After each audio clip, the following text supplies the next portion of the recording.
Hi, today we're going to be doing some trigger point release with props. This is great to be done at the end of your workday when you just need to relax, let go of some of that muscle tension that you've developed during the course of your day. Or it's also great to start your day on a day off to be able to wake up and release any of the tension that your body might be residually holding so that you can actually have a productive but also relaxing day off.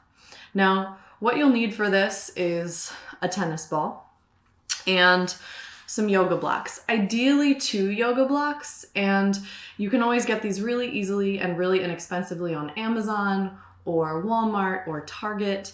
The other option is you could take a really thick pair of socks and ball them up. You're not going to get quite the firm pressure that you would get with a tennis ball, but that can work as well, particularly if you have a muscle area that is extra sensitive or sore. And then instead of yoga blocks, you could use a really thick book, but obviously the book doesn't give the way that the foam of a yoga block does, so that creates a little extra pressure and tension.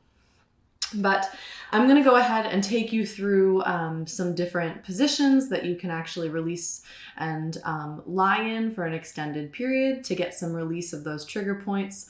And I'm also going to show you some ways to use the tennis ball really easily to give yourself a self-massage. Trigger points, if you don't already know, are just those knotted areas in the muscle that become overworked, tight, sometimes even hard as a rock, and really give us a lot of aggravation over time. You may know that all of the muscles in our body are connected through kinetic chains, through chains of fascia. And so a trigger point, a knot in one muscle and one area, isn't just an issue for that particular area, but can cause a chain reaction effect through our entire body. So just spending a little bit of time working on one trigger point can actually cause a release throughout a full length of kinetic chain in your body and really give you a lot of relief. And of course, the stress that we carry mentally and emotionally is also linked to the stress and tension that we carry in our bodies. So we can always use our bodies to be an access point to release some of that stress and tension that we carry otherwise. So let's go ahead and start with the yoga blocks. So I'm going to put my tennis ball away. And I'm going to start up top. A lot of people naturally carry tension up in the base of their skull, that occipital ridge where it meets the cervical spine, and up into the neck and the shoulders. So we're going to start there. One of the things that I love to do is take just a single yoga block and put it on the medium setting. So this is the low setting, this is the medium setting, this is the high setting. So I love to take a yoga block, put it on the medium setting, lie down on the floor, and position it so the near edge is just underneath of that occipital ridge. So the place where the base of my skull meets my spine. And usually I'll give a little rock side to side with my head to really allow those muscles to soften, begin to soften and release. And then depending upon the degree of tension that I have there, I'll either lay with my legs bent or I'll go ahead and release the legs long. Sometimes I need a little bit of an extra rock in a different direction. So through a little bit of easy flexion and release through my ankles, I'll kind of rock headward and tailward on my heels to be able to soften and release up at my neck on that yoga block. And then I'll just go ahead and allow myself to come into stillness and take a few minutes to just hang out here, focus on my breath. It's even possible to lie in this position and watch some TV. And then as you're doing that, just allowing the muscles here that hold tension to soften and release into the edge of that block. Another option is always to cross the arms, which also offers a bit of a stretch down the cervical and into the upper thoracic spine. So that's one for you to use. Another one is to actually prop ourselves up in our thoracic spine and our cervical spine on the blocks themselves. Now these take some playing around with, because it also depends on the mobility of your spine and the degree of tension that you're holding in your musculature. So I recommend that you use 2 yoga blocks for this and start on the lowest setting. So we want to position the blocks so that the first one is sitting just at about the height of the inferior portion of our scapula. So the lower point of the shoulder blades, we want to sit the top of the block just at about that point. The second block, there we go. The second block I'm going to place underneath of my head. Now this one, it might give you a little bit of too much of an arch in your back, and it might make things a little bit sensitive. So you may even want to bring this one up to a medium setting and placing it under the base of your skull. Now this time we're not sitting it at the occipital ridge. We're actually allowing the back of the skull to rest on the yoga block itself. Allowing the arms to just be low, externally rotated so that the palms are up. And again, if the knees are bent and the feet are flat on the floor, this is going to be a little less of a stretch. If you want to elongate the legs and allow them to fall out into your natural rotation, that'll give you a little bit more of a stretch. And what this begins to do is just lengthen the tiny muscles that support our spine, particularly on the front surface, the anterior surface of the spine, that are really difficult to get to. But they work excessively during the course of our days, and they tend to hold a lot of tension. So this stretch allows us to ever so gently get into those spots that we otherwise can't really access. So here, once again, great place to occasionally watch some TV, listen to some music, listen to a podcast. Or you can just lie here in quiet, allowing your eyes to close. You could even incorporate some of the breath work that we've done in some of our other sessions, or maybe visualizing the flow of energy in your body. Totally up to you. Or you can just let your mind wander, because that's always necessary from time to time. So once again, just lying here and breathing. Now, as your body becomes accustomed to this, or if your body is able to find a little bit more of an extreme place, you've got some more options. You could always leave the block that's underneath of your back on the lowest setting and just remove the block that's under your head, which increases the stretch. And then in this position, you'll feel that the back of the neck begins to elongate and the chin begins to soften and almost tuck towards the chest. So in this position, I would focus on breath, breathing into the elongation of the cervical spine up into the back of the head, feeling that lengthening. Breathing into softening through the sternum and through the rib cage. Softening the spine around the block. And allowing the body to just gently fall and surrender to gravity. And truly that's the goal as we lie in these positions, is taking a moment, because you will tend to feel where your body tries to contract against the release, and allowing yourself to soften into the stretch. Trying to consciously release those muscles that might be holding the tension that's pulling you up and out of the stretch, because those are the muscles that we really want to get to, that we really want to find length and release in. So another option here is taking this block, moving it up to a medium setting. In this medium setting, positioning the part of the block that you're resting on at the lowest portion of your rib cage, so a little bit lower. And once again, a second block for starters, I would say trying at the high setting. This just changes the point of opening through the length of the spine. It also allows you to really feel lengthening through the front portion of the abdominals and an opening of the rib cage. The additional thing that this does is it begins to stretch through the fronts of the shoulders. So if you're somebody who tends to work over a computer a lot, or bent forward and using your upper body for mobility and task-oriented things, this can allow you to begin to open through that chest and release. Here, I encourage you to play with the arms. Maybe not down here. Maybe you begin to open them to the side as you feel the shoulder blades drape back towards the floor.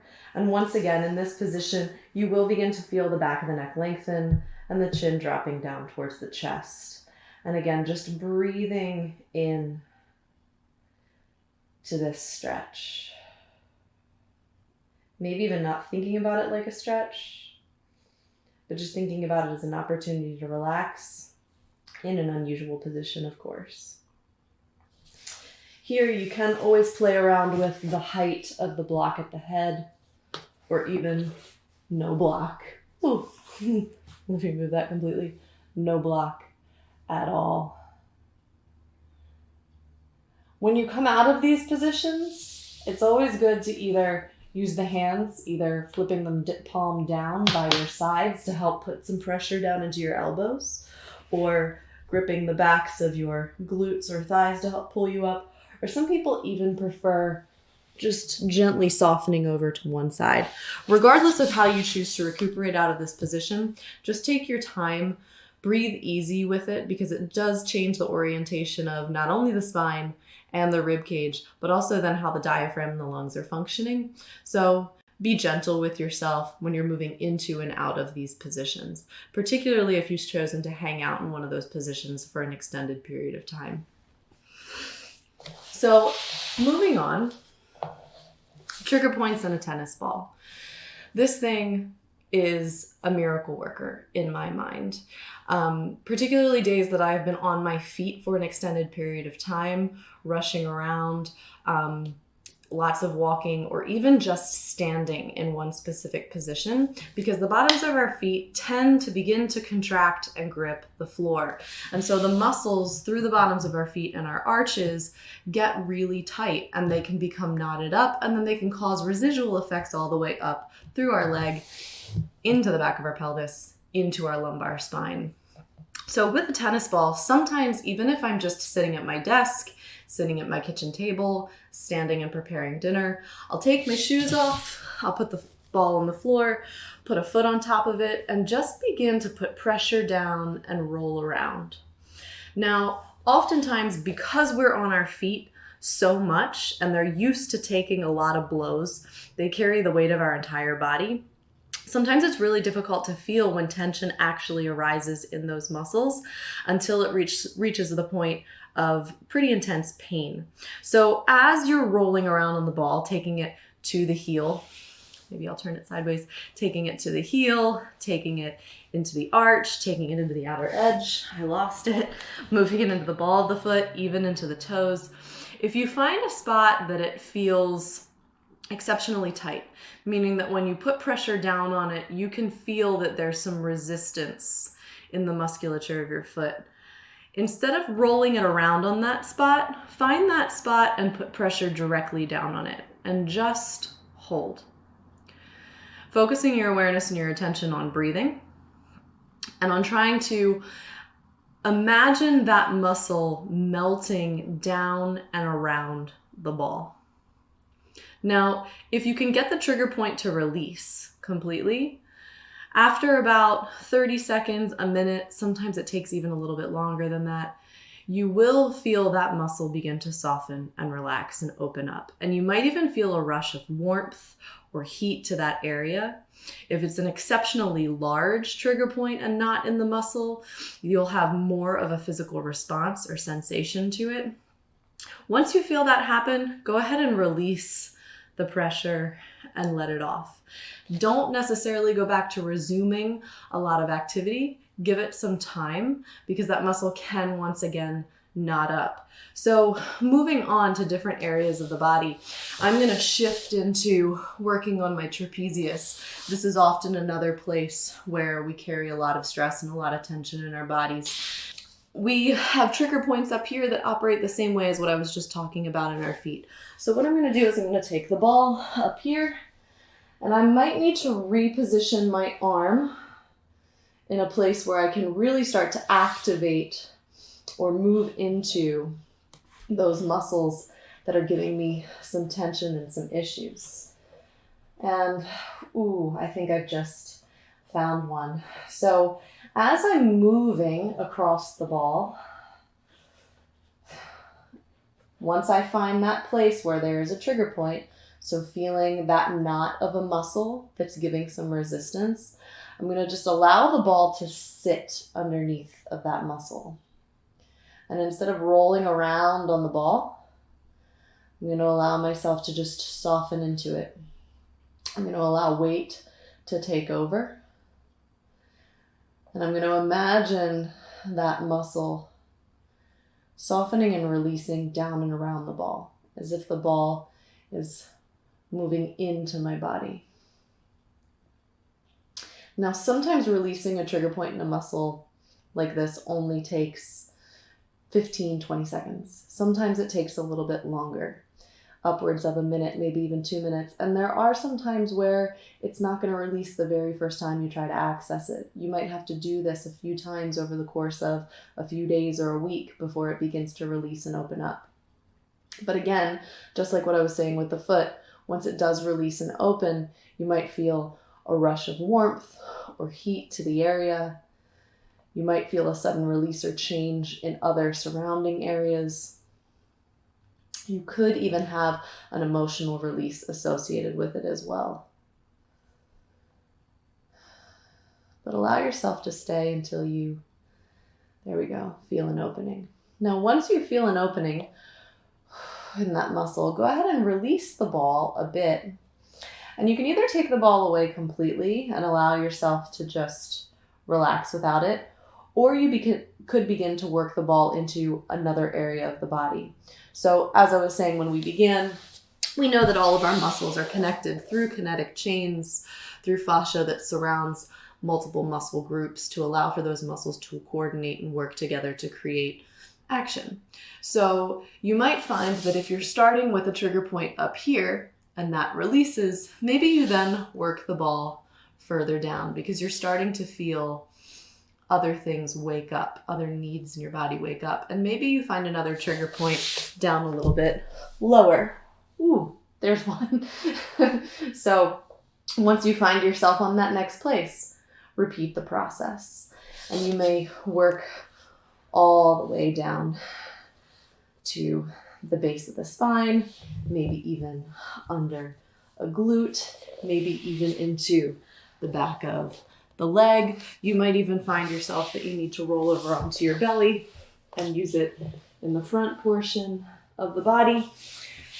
It works in any area. And like I said, if you do find that there is a trigger point or a point of tension that is maybe too sensitive for using a tennis ball, you can always take a pair of thick socks, roll them up into a ball and use that. Sometimes the lighter pressure, but just giving a little bit of resistance works incredibly well. So I encourage you, take these things, play with them, and really give yourself an opportunity to take care of your body. It will thank you later.